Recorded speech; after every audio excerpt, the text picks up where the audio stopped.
Welcome to the Revo Report. We're inspiring faith with reason and reason with faith. So when he died, you know, I knew a lot of people who knew Jeffrey Epstein, like a lot. I never met Jeffrey Epstein, thank God. But I certainly knew a lot of people who knew him, and like a lot, like more than 10. And so Jeffrey Epstein was not considered like some far out sinister figure in the world that I lived in. I mean, I'm just being totally honest about this. He was like this kind of interesting guy who had this kind of rotating salon at his house off Fifth Avenue in New York. And there was always the Israeli prime minister and former presidents and like just interesting people, you know?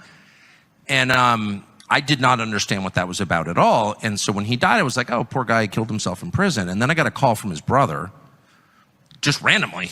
And his brother said, you know, he did not commit suicide. And that, I was really shocked by that. And I thought, maybe his brother's crazy. So this set off a multi-year journey for me that really changed my views about a lot of different things. And the bottom line is Jeffrey Epstein was murdered. And not only murdered, but he was murdered in the most secure federal lockup in Midtown Manhattan, in the country. Hey everyone, Vince Revo here. We're diving deep today into a conversation with Tucker Carlson that reveals the whole truth about the state of the USA, Hollywood, legacy media, Jeffrey Epstein, and a conversation really about restoring our country. But before we get into the nitty-gritty of the policy, of the politics, let's acknowledge something real. Because you need to buckle up. The twist here might just change how you view the state of the USA. You think you know what's going on, but think again, because the conclusion is truly shocking. You know that gnawing feeling, that sense that things aren't quite right?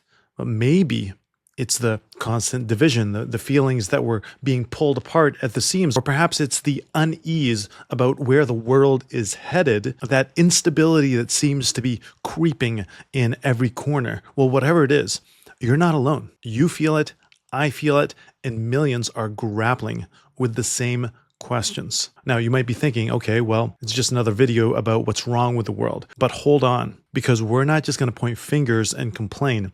Instead, we're going to look at a perspective that, while it might sound familiar on the surface, actually it offers a profound, and I dare say, hopeful path forward. And unhappy rich girls make up a very small percentage of the American population.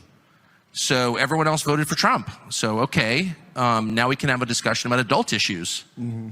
And I'm really gratified. I don't think, again, that's ideological. It's not even right versus left, Republican versus Democrat. It's like adults versus people who put signs on their front lawns telling you they believe in science. Well, people like that don't know what science is. Mm-hmm. Do you know what I mean? Yeah. Their view of science is shut up, don't ask questions. Really, I don't think that's science, actually. I think that's kind of the opposite of science, whatever.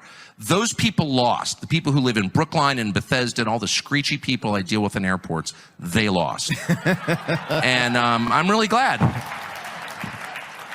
Sorry. No, it's great. Yeah, I love it.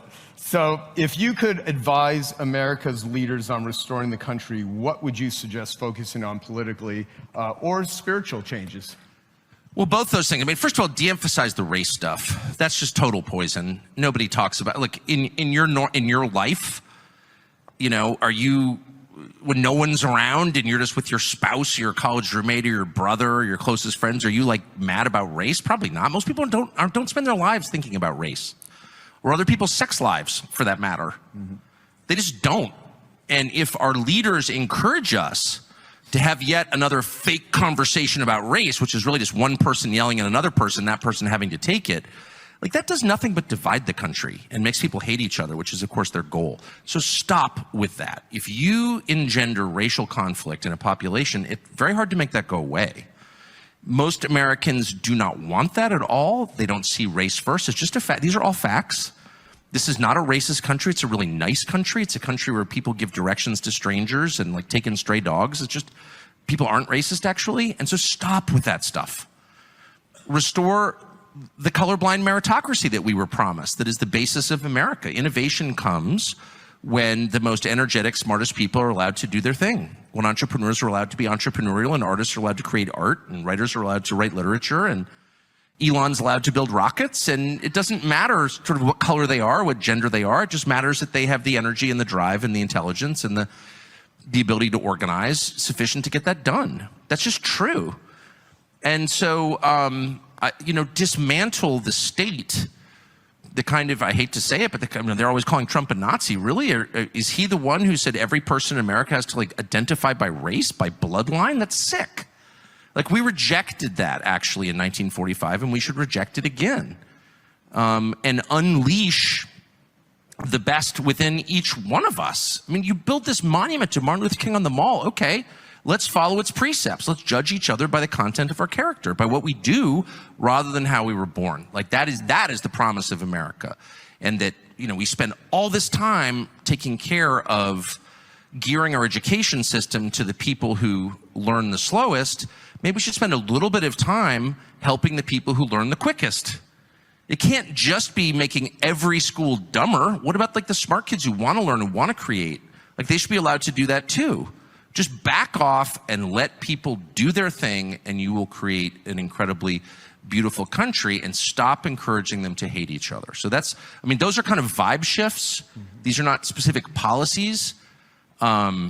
Those are the first two things I would do. Second, restore order to the world. I cannot overstate as someone who travels a lot. Okay, so his first point here, my question is it possible that our relentless focus on race is actually widening the very divides that we claim we want to bridge? And Tucker Carlson here is touching on this very truth, observing how political and media elites constantly push racial narratives, yet in our everyday lives, among friends and family, race fades into the background. It's like there are two Americas, the one portrayed in the headlines and the one we actually experience. Think about your closest relationships. Are you primarily defined by race? Probably not. They're built on shared values, common interests, mutual respect, and love. And right now, I'm not saying we should ignore racial injustice. Far from it. But what if we shift our focus from race as the primary lens through which we view everything to something deeper, something more unifying? What if we truly begin to see each other as individuals, each created in the image of God, each bearing inherent dignity and worth? The essence of true humanism, true humanity, is to search for and to become more fully human. And to do that, you have to know what it means to be human in the first place. And the image of God in man is central to that. If we truly grasp this, wouldn't our conversations about race become less about division and accusation and more about reconciliation and a shared humanity? In the Bible, in Galatians 3:28, it declares there is neither Jew nor Gentile, neither slave nor free, nor is there male and female, for you are all one in Christ. This isn't just some nice sentiment. It's a radical declaration of unity that transcends all human categories, including race. You see, in the early church, this was revolutionary. Imagine a whole world where our primary identity isn't our race, but our shared humanity.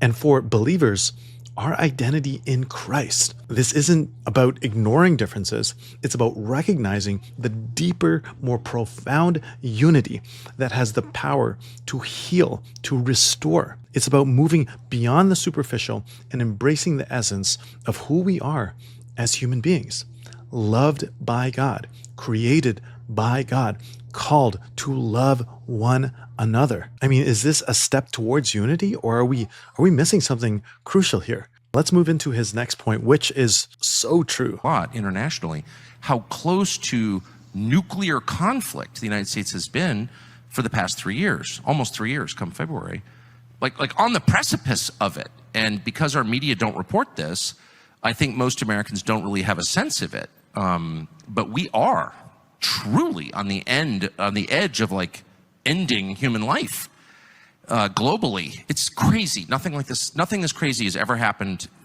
probably ever, in history. And so the role of the United States, if the United States is going to be a global leader, not its policeman, but a leader, a force for good, It has to become what it once was, which is a force for order and stability, not endless revolution, which is what we've had. Well, let's knock off the leader of that country and hope for the best. Well, that didn't work. We killed Gaddafi, we killed Saddam. Those countries became worse than they were before. There are open slave markets in Tripoli, Libya. We'll just ignore that. The same people who did that, just move on. Let's bump off Bashar al-Assad in Syria. Let's kill Putin and hope for the best. Stop. No more revolutions. This is what the Soviet Union used to do. Run around the world trying to foment revolutions, overthrow one government and hope that a better government would take its place. That's not how life works, actually. It takes an awful long time to create something worth having. Progress is incremental. Destruction is instant. I can smash a plate glass window in a second.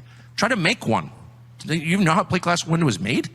It's complicated, right? And that's true for countries too. So restore order. The United States should be a force for order. No, we're not going to blow up your natural gas pipeline, which we did to Germany. Destroyed the German economy. Destroyed the German economy. I don't know how many of you travel to Europe. Europe is Germany. The European economy is Germany. And that economy has been crushed by what we did. Stop doing things like that. And that really brings us to the second crucial point, restoring order to the world rather than constantly seeking revolution. Now, this might sound counterintuitive, especially if you've grown up hearing about America as the beacon of freedom and democracy, always pushing for change. But think about it. Has our constant push for regime change, our intervention in foreign lands, actually made the world more stable and peaceful? Or has it, in many cases, created more chaos, more instability, and tragically, more suffering? Tucker Carlson points to the examples like Libya and Iraq, where interventions aimed at overthrowing dictators led not to flourishing democracies, but to failed states. And in the case of Libya, even an open slave market. He's simply asking, stop, no more revolutions. And I think it's a powerful challenge to the prevailing narrative that America's role is the world's policeman. We don't want to be a policeman. We don't need a policeman, because constant intervening to reshape nations in our image is not our responsibility. Instead, what if America focused on being a force for order, a force for good, a force for stability? This doesn't mean supporting unjust regimes, but it does mean recognizing that lasting positive change is often incremental, organic, and rooted in the culture and history of a particular place. It means prioritizing diplomacy over bombs, dialogues over dictates, and long-term stability over short-term plans, these which are chaotic, like regime changes. What it means is understanding that destruction is instant, but true, lasting progress takes time, patience, and a deep understanding of complex realities. Edmund Burke said, "It is not from ignorance that people are patient, but that knowing something which they love, they will not innovate." You see, Burke understood that societies are complex organisms built over generations, and that radical top-down changes often does more harm than good. He wasn't advocating for stagnation, but for a wise humility in the face of complexity, and a recognition that true reform must be rooted in what is good and enduring within society. And the Bible speaks powerfully about the importance of order and justice. Micah 6:8 says this, "Act justly and love mercy and walk humbly with your God." And think about what Paul said to Timothy in 1 Timothy 2:1-2. "For kings and all those in authority, that we may live peaceful and quiet lives in all godliness and holiness." The biblical value of peace, order, as prerequisites for a flourishing society where the gospel can advance. This is not a call for blind obedience to unjust rulers, but a recognition that societal stability under just governance is a blessing to be sought and prayed for. So does prioritizing global order resonate with what's happening now? And what does that look like? Is it what's happening right now in America? There's so many shifts happening, from de-emphasizing race at the local level, at the national level, at the media level, and seeking global order versus policing order. I think when the restoration of colorblind meritocracy and truth are front and center, it can really unleash the potential that can lead to a true restoration of the great America. And Tucker Carlson is passionately advocating for a return to the principles that individuals should be judged by the content of their character, not the color of their skin. He calls for a dismantling of the state that seems to increasingly categorize and divide us by race, which is basically the ideologies that the modern world has fought against. And he makes a powerful point about education, asking why we seem to be perpetually focused on slowing down the fastest learners instead of also nurturing and challenging the gifted among us. You see, America's strength historically has been its dynamism, its innovation, its ability to attract and empower the most talented and driven individuals, regardless of their background and skin color and race and gender. It was the promise of opportunity, the idea that anyone from anywhere in the world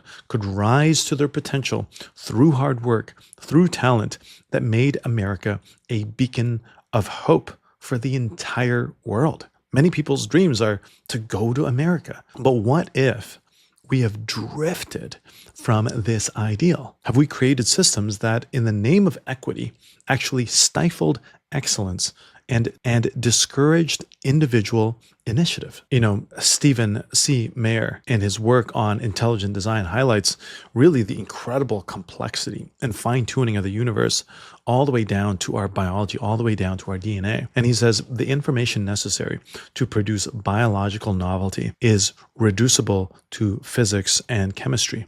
Life is fundamentally about information processing, and information processing is a distinctly mental or cognitive activity. You see, even the entire universe, down to our biology, to the most giants of stars, suggest a purposeful design aimed at realizing potential. So shouldn't our society be structured to similarly unleash and cultivate the unique gifts and talents within you, within me? And in 1 Corinthians 12, 4-7, Paul says this: there are different kinds of gifts, but the same Spirit distributes them. There are different kinds of service, but the same Lord. There are different kinds of workings, but in all of them and in everyone, it is the same God at work.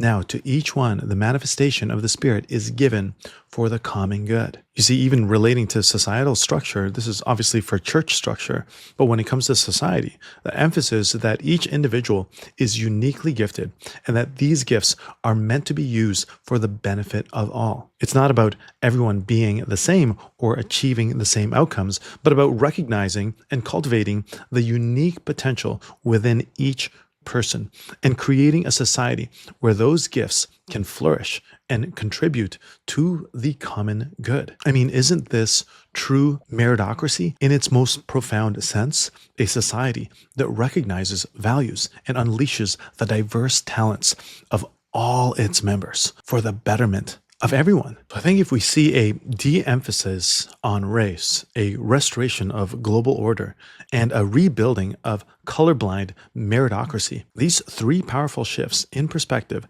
that could just maybe begin to heal and restore the US of A. And this isn't about a simplistic political agenda. It's about a deeper, more fundamental shift in how we see ourselves, see each other, you see yourselves, and our role in this world. It's about returning to foundational principles of unity, order, and the individual potential. Principles that resonate deeply with both common sense and also biblical wisdom. Now, what was that twist that I talked about in the beginning? It's this. These aren't just policy suggestions. They're invitations to a personal transformation. By who? How? Because true national restoration begins at the individual level. It begins at the individual heart, your heart. It begins with you and with me.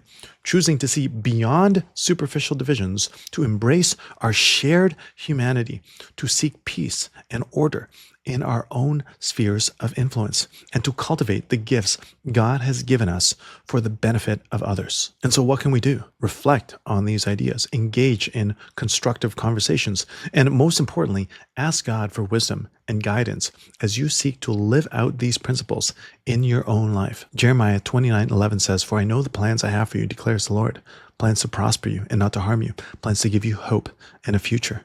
That is a hope and a future with Jesus Christ at the center of your life. We can step into that hope. You can step into that hope. We can do it together. Thanks for watching. And until next time, stay curious, stay thoughtful, and stay anchored in the truth. Make sure to subscribe, like, and comment down below so we can spread the good news of Jesus Christ together. Welcome to the Revo Report. We're inspiring faith with reason and reason with faith.